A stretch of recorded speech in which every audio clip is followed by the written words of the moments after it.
Eu queria mostrar para vocês aqui uma modificação simples. Eu procuro primeiro trabalhar com aquele kit que foi o kit que o cliente programou em cima dele, porque ele construiu a levada em cima desse kit, ou pelo menos ele me entregou o trabalho para mixar pensando no áudio desse kit. O que eu fiz aqui essencialmente? Eu não mexi no MIDI ainda, eu não trabalhei o MIDI ainda.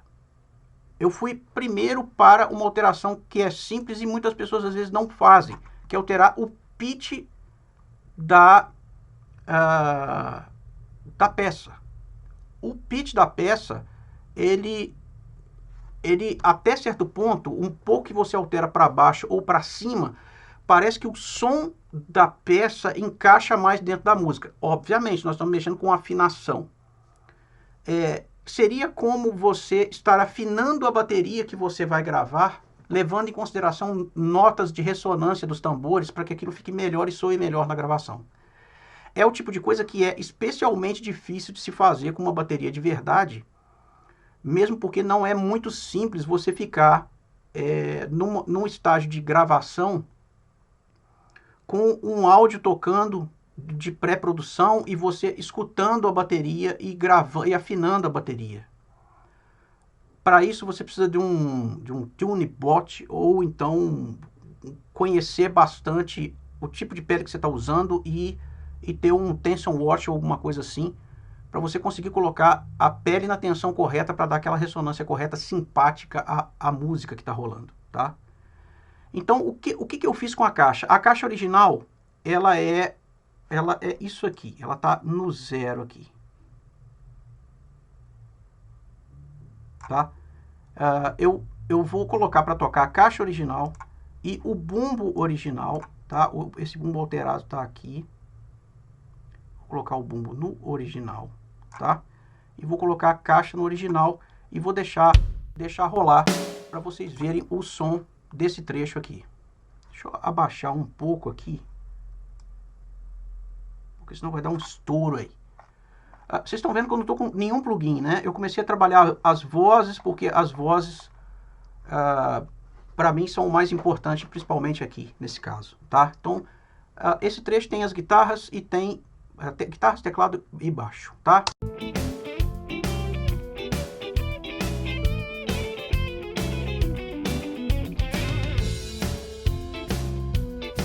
Eu vou fazer um pequeno loop aqui para vocês verem a diferença que vai fazer o som da caixa e o som do bumbo de acordo com o que eu for mudando a afinação. Eu estou colocando os dois mais para baixo, tá? Espero que fique claro isso aí. Faria mais efeito, talvez, para vocês se vocês estivessem ouvindo a voz também. Eu não quero liberar a voz.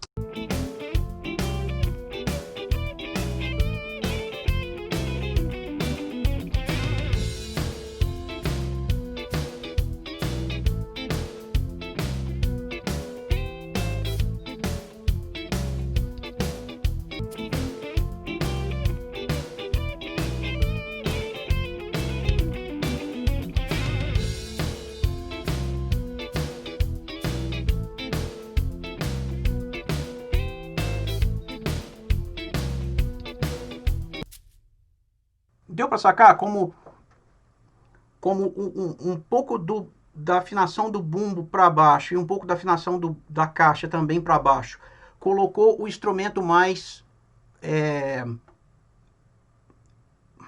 adequado para o instrumental que está rolando? A mesma coisa poderia acontecer de repente com a afinação para cima, mas a tendência da afinação um pouco mais alta é o instrumento acabar soando um pouco mais agressivo. Eu vou fazer essa afinação para cima também na mesma proporção, para vocês verem aqui o que está acontecendo. Eu desci 3 no bumbo, tá? E desci, deixa eu ver, 3 na caixa também. Essa caixa, inclusive, ela funciona com 1.6 também muito bem. Quer ver? Olha.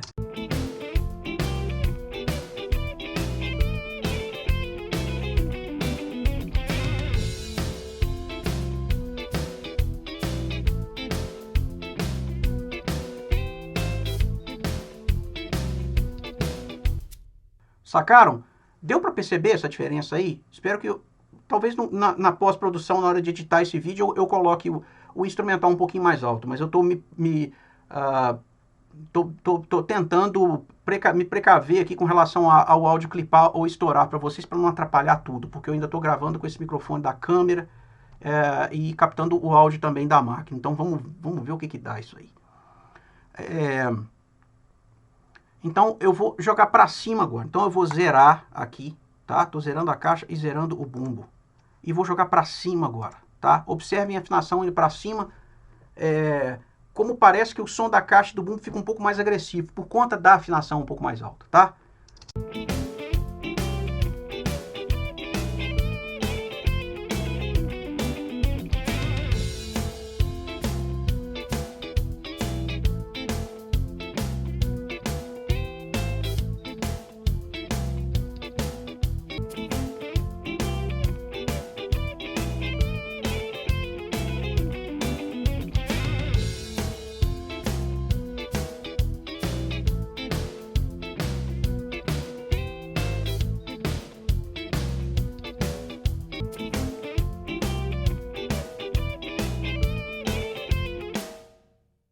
Tá vendo? É uma coisa de resposta mesmo. Assim, a impressão que a gente tem é que quando tá mais alta a afinação, que isso tem um ataque, parece que é um ataque um pouco mais rápido. Parece que tem o agudo da caixa, que é aquele primeiro retorno que a gente tem da impressão do instrumento no meio da mixagem, parece que ela sobressai mais. Tem a ver com o volume? Não, a gente está alterando a afinação.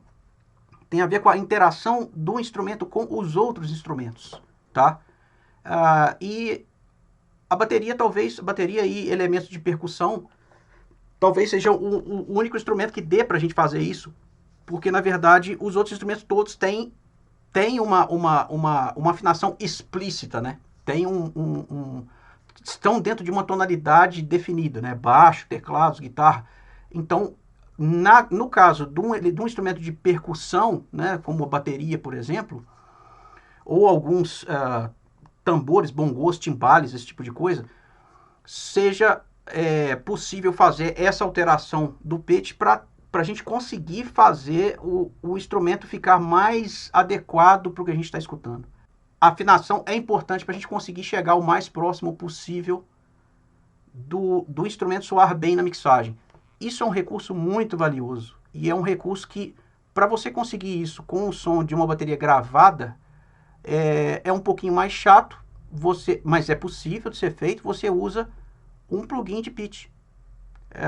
Com esse plugin de pitch você consegue, descendo alguns cents, subindo alguns cents, você consegue alterar a afinação daquela caixa, daquele bumbo e etc. E você consegue um som um pouco mais simpático com relação à música, tá? Fundamental que você explore esses pequenos detalhes. Esses pequenos detalhes às vezes fazem mais diferença do que você ficar editando exaustivamente o MIDI, fazendo de variações de velocity, por exemplo.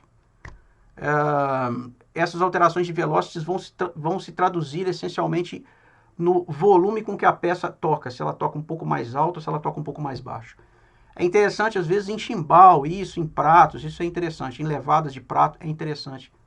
Mas para as peças, principalmente para hoje em dia, quando a gente precisa do áudio todo soando todo um pouco mais alto, né? As pessoas querem que a música soe alta, né? Que o volume final da música seja competitivo. É interessante, às vezes, não ter tanta variação de velocity em caixa, em bumbo, nada que de repente soe como acidentalmente soe como uma peça tocada fraca, onde deveria ter uma acentuação, tá? Então, explorem isso nas peças que vocês acharem interessantes, nos instrumentos virtuais de bateria e percussão e tal, que vocês acharem interessante, que tiver disponível essa opção, obviamente, porque isso aí vai dar uma diferença bem legal. Isso aí, de repente, vai passar a fazer você ver o instrumento virtual como uma possibilidade mais real. Alguns de vocês podem ter alguma dúvida aqui com relação ao processo aqui agora, o que eu faria, por exemplo, né, para poder continuar trabalhando, se eu passo isso aqui para áudio ou não passo. Olha, depende muito, depende de como está a sessão, depende se eu achar que, se eu tiver em dúvida com relação ao a programação da bateria de uma forma geral, pode ser que eu mantenha isso aqui em MIDI. E aí, uma boa parte das vezes, eu às vezes não vou converter isso em áudio. Eu vou continuar trabalhando com a bateria com o MIDI mesmo até o final. Mas aí como é que a gente deve fazer? A gente vem aqui no mixer e passa isso aqui para multi. Passa para multi-channel. Essa opção de multi-channel, cada mixer, cada bateria diferente do Easy Drummer vai abrir uma quantidade de canais diferentes aqui. Aqui no caso ele tá abrindo para mim 1, 2, 3, 4, 5, 6, 7, 7. Cadê o... Pulou o 8, ó, tá vendo? 7, 10, 9, 11, 12, 13, 14. 1, 2, 3, 4, 5, 6, 7, 8, 9, 10, 11, 12. 12 canais. Então agora ele está em multicanal. 12 canais. Eu venho aqui simplesmente crio 12 auxiliares estéreo, porque ele sempre vai colocar isso em estéreo pra gente. E eu posso simplesmente vir aqui e dar um, se eu não me engano, é um shift, acho que é um shift option, e venho aqui e coloco o plugin Easy Drummer bateria e do 2 em diante. Não, é shift command option, deixa eu ver. Ah lá, ele colocou 2, 3, 4, 5, 6, 7. Então a partir de agora ele toca tudo aqui.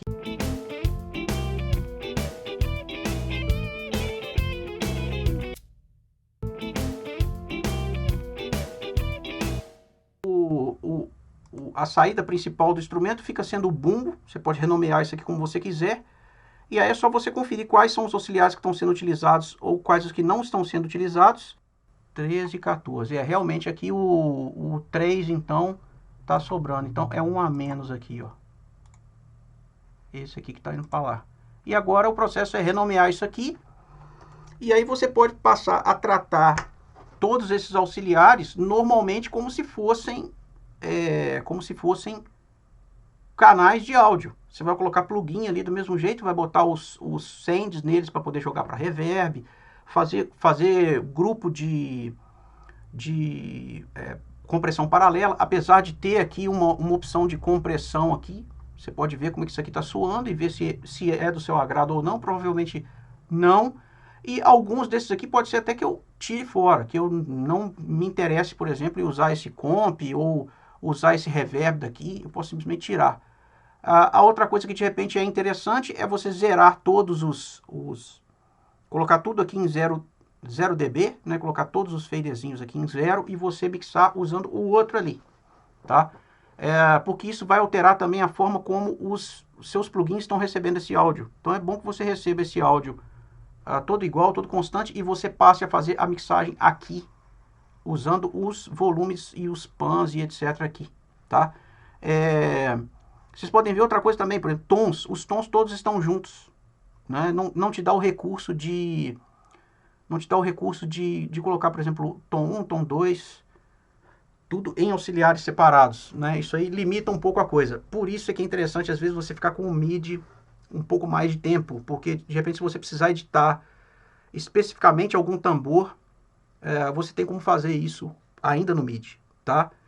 Mas, bom, é isso. Eu acho que, para quem, de repente, está com um pouco de medo de usar o Easy Drummer ou qualquer coisa assim, o Addictive também, ou qualquer outro instrumento virtual desse tipo, lembre-se de que o importante é fazer, é botar a mão na massa, e depois, mais pra frente, de repente, se a gente não gosta do resultado, a gente pelo menos tem uma música com os outros elementos todos, de repente, gravados de verdade, tocados mesmo com o instrumento, ao invés de um instrumento virtual, e você pode substituir essa bateria do Easy Drummer por um baterista. Você pode mandar essa sessão, ou um MP3 dessa sessão, para algum estúdio com um metrônomo, com um clique, manda para um estúdio que tem um baterista que grave, por exemplo. Tem gente que faz esse tipo de serviço. E você fala, cara, eu quero essa bateria aqui, eu quero isso aqui, só que de verdade, bateria tocada mesmo. E vai ter, com certeza tem gente que presta esse tipo de serviço. E é isso aí. Espero que vocês tenham gostado do conteúdo. Eu acredito que para muitos de vocês vai ser muito básico isso que eu passei, mas eu espero que abra as possibilidades para vocês pensarem em outras coisas e abordarem outras situações da forma como vocês acharem mais adequado no dia a dia de vocês aí, né? De acordo com a situação que normalmente aparece para vocês, tá? É isso aí, até a próxima. Valeu, até mais.